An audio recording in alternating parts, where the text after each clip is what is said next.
साथियों, आज हम जीस बुक के बारे में बात करेंगे। वो बुक आपकी जिंदगी बदलने की ताकत रखती है। जी हाँ, हम बात करने वाले हैं जेम्स एलन द्वारा लिखित बुक एस ए मैन थिंकिथ के बारे में। ये बुक इतनी पावरफुल है कि बड़े बड़े सफल लोग भी इसे रेकमेंड कर चुके हैं। इस पूरी बुक का मकसद सिर्फ इतना है कि लोग ये सच्चाई जान लें कि इंसान अपनी तकदीर खुद बनाता है। लेकिन कैसे? तो जवाब है हमारे विचारों के द्वारा। इंसान की तकदीर बनाने वाली सिर्फ एक चीज है और वो है उसके विचार। जी हाँ, हमारे विचारों में इतनी ज्यादा शक्ति होती है कि हम जिन प्रबल विचारों को लंबे समय तक अपने दिमाग में रखते हैं वे अंततः साकार हो जाते हैं और उन्हीं से हमारी तकदीर बनती है। अगर विचार अच्छे हैं तो तकदीर भी अच्छी होगी और अगर विचार बुरे हैं तो तकदीर भी बुरी होगी। इस अटल सत्य को हमेशा हमेशा के लिए पहचान ले कि जैसे आपके विचार होंगे वैसी ही आपकी तकदीर होगी, वैसा ही आपका जीवन होगा। अब सबसे बड़ा सवाल ये पैदा होता है कि इंसान के दिमाग में हर दिन लगभग 16,000 विचार आते हैं। तो क्या ये 16,000 विचार मिलकर हमारी तकदीर बनाते हैं? नहीं, हमारी तकदीर बनाने में सबसे ज्यादा योगदान उस विचार का होता है जो हमारे दिमाग में मौजूद सबसे प्रबल और स्थायी विचार होता है। अपने दिमाग की शक्ति को कम ना समझे। यह इतना ज्यादा शक्तिशाली है कि इसकी बदौलत मनुष्य ने इतने सारे वैज्ञानिक आविष्कार कर लिए हैं जो कल्पना से परे लगते थे। विचारों में शक्ति होती है और इस शक्ति का इस्तेमाल करके हम अपनी जिंदगी को पूरी तरह से बदल सकते हैं। लेकिन कैसे? तो यही सब कुछ हम स्टेप बाय स्टेप समझने वाले हैं। अगर आप भी अपने जीवन को पूरी तरह से बदलना चाहते हैं और ऐसे इंसान बनना चाहते हैं जो पहले आप कभी थे ही नहीं, तो इस वीडियो को लास्ट तक देखना और एक भी पॉइंट मिस मत करना। तो चलिए शुरू करते हैं। पाठ 1। वैसा चरित्र जैसा इंसान अपने दिमाग में सोचता है वैसा ही वह होता है। अगर आप अपने जीवन को बदलना चाहते हैं तो सबसे पहले तो आपको अपने विचारों को बदलना होगा। जब तक आप अपने विचारों को नहीं बदलेंगे तब तक आपका जीवन नहीं बदल सकता। इसे एक एग्जाम्पल से समझते हैं। क्या आप जानते हैं कि एक पौधा उगने के लिए सबसे जरूरी क्या होता है? मिट्टी पानी तो बाद में आएगा।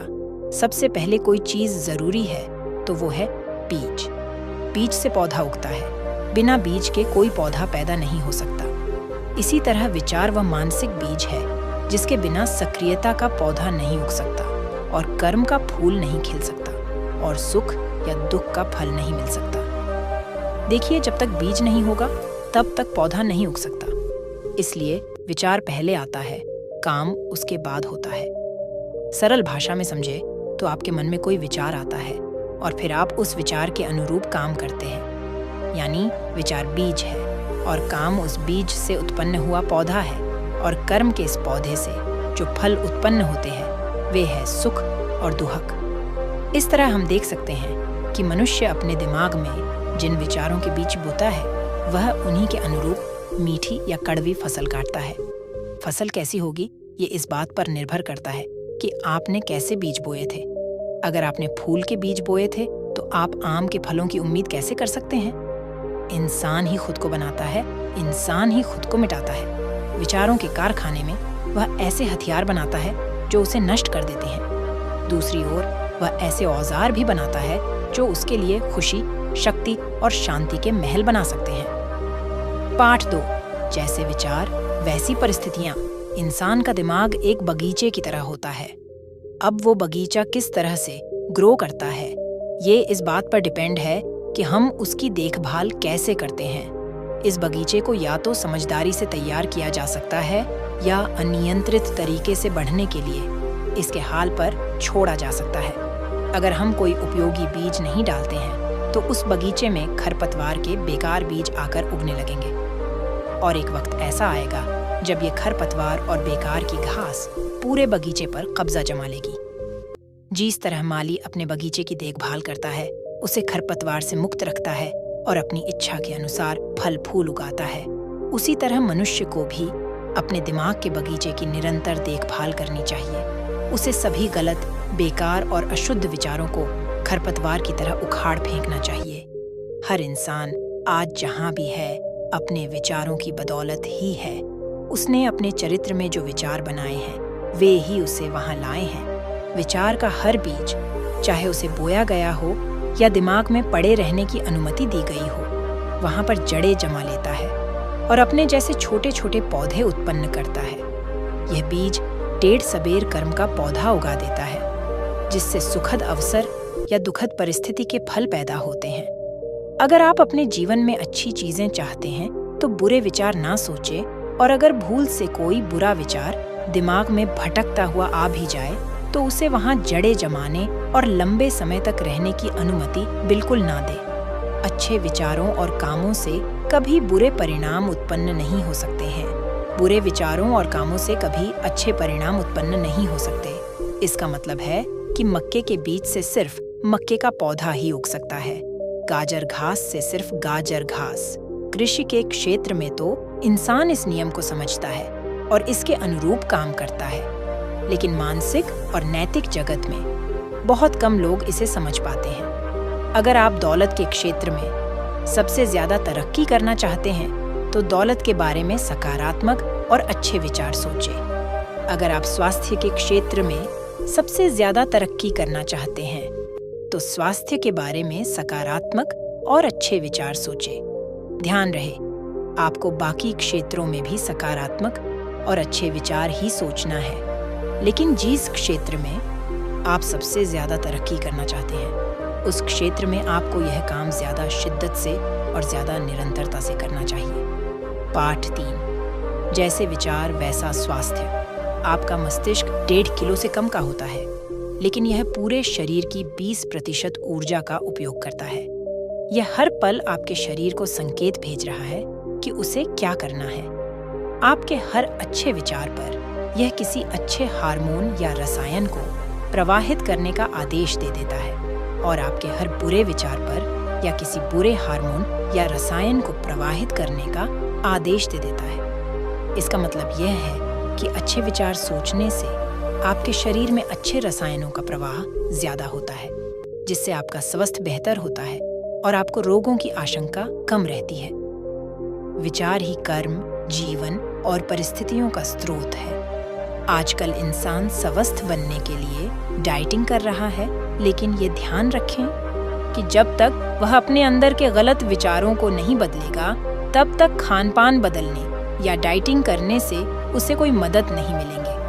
अगर डाइटिंग करनी ही है तो नकारात्मक विचारों की डाइटिंग करें, फिर आपको भोजन के मामले में डाइटिंग करने की जरूरत ही नहीं पड़ेगी। शरीर दिमाग का सेवक है। ये दिमाग के आदेश मानता है, चाहे उन्हें सोच विचार कर दिया जाए या फिर बिना सोचे समझे स्वचालित ढंग से दिया जाए। गलत विचारों के आदेश पर शरीर तेजी से रोग और नाश की ओर बढ़ने लगता है। प्रसन्न और सुंदर विचार के आदेश पर यह युवा और सुंदर हो जाता है। परिस्थितियों की तरह ही रोग और सेहत की जड़ें भी विचार में ही होती है। बीमार विचार बीमारी के रूप में प्रकट हो जाते हैं। अगर आप किसी के प्रति दिल में दुर्भावना रख रहे हैं तो हो सकता है कि यह हृदय रोग का कारण बन जाए। अगर आप क्रोध भरे विचार सोच रहे हैं तो हो सकता है कि आपको ब्लड प्रेशर हो जाए। अगर आप चिंता कर रहे हैं तो हो सकता है कि आपको कोई गंभीर रोग हो जाए। डर के विचार रिवॉल्वर की गोली की तरह इंसान की जान ले सकता है। जो लोग रोग से डर डर कर जीते हैं, उनके रोगी होने की आशंका बढ़ जाती है। चिंता पूरे शरीर के मनोबल को तेजी से कम कर देती है और इससे रोग को शरीर में दाखिल होने का मौका मिल जाता है। शक्तिशाली, शुद्ध और प्रसन्नता भरे विचार शरीर में फुर्ती और आनंद भरते हैं। जिस तरह हवा और धूप अंदर आए बिना घर अच्छा और स्वास्थ्यवर्धक नहीं हो सकता, उसी तरह मजबूत शरीर और तेजस्वी शांत चेहरा तभी मिल सकता है जब आप खुशी, सदिच्छा और शांति के विचारों को खुलकर अपने दिमाग में आने दें। मैंने कुछ समय पहले एक दार्शनिक को मृत्युशैया पर देखा। उनकी उम्र ज्यादा थी, लेकिन वे बूढ़े नहीं दिख रहे थे। वे उतनी ही शांति से मरे जितनी शांति से वे जिए थे। इस बात की गांठ बांध लेना कि शरीर की बीमारियों को दूर भगाने के लिए प्रसन्नता से भरे विचारों से बढ़िया कोई डॉक्टर नहीं है। दुर्भावना, आलोचना, शंका और ईर्ष्या के विचारों में लगातार जीने का मतलब ये है आप खुद ही जेल बनाकर खुद को कैद कर रहे हैं। लेकिन सबके बारे में अच्छा सोचना, सबसे खुशनुमा व्यवहार करना और सभी चीज़ों में अच्छाई खोजना, इस तरह के निःस्वार्थ विचार स्वर्ग के द्वार है। पाठ 4। उद्देश्यपूर्ण विचार सफलता दिलाते हैं। जब तक कि विचार को उद्देश्य के साथ न जोड़ा जाए, तब तक कोई भी उपलब्धि हासिल नहीं हो सकती। ज्यादातर लोग अपने विचार की कश्ती को जिंदगी के महासागर में निरुद्देश्य बहने देते हैं। लक्ष्यहीनता दुर्गुण है। ये तबाह होने का अचूक उपाय है। जिन लोगों के जीवन का कोई उद्देश्य नहीं होता, वे छोटी छोटी चिंताओं, डरों, कष्टों और दयनीय विचारों का आसानी से शिकार हो जाते हैं, जो सभी कमजोरी सूचक हैं। इंसान को अपने दिल में सही उद्देश्य या लक्ष्य रखना चाहिए और उसे हासिल करने में जुट जाना चाहिए। उसे अपने लक्ष्य को अपने सभी विचारों का केंद्र बिंदु बना लेना चाहिए। लक्ष्य को हासिल करने को अपना सर्वोच्च कर्तव्य मानना चाहिए। लक्ष्य तक पहुंचने के प्रति पूरी तरह समर्पित होना चाहिए। एक बार जब इसकी आदत पड़ जाती है, तो इसकी बदौलत आप संसार में सब कुछ हासिल कर सकते हैं। जिस तरह शारीरिक दृष्टि से कमजोर व्यक्ति सही तरीके से और धैर्य से व्यायाम करके खुद को मजबूत बना सकता है, उसी तरह कमजोर विचारों वाला व्यक्ति भी सही विचारों का व्यायाम करके खुद को मजबूत बना सकता है। अगर आपने पूर्व दिशा में जाने का लक्ष्य बना लिया है, तो सिर्फ पूर्व दिशा में ही आगे तक देखें, इधर उधर बिल्कुल ना देखें। जिस तरह घोड़े की आंखों पर अगल बगल में पट्टी बांध दी जाती है, ताकि वह इधर उधर की चीजों को देखकर विचलित ना हो, बल्कि अपने सामने की दिशा में चलने पर ध्यान केंद्रित करें।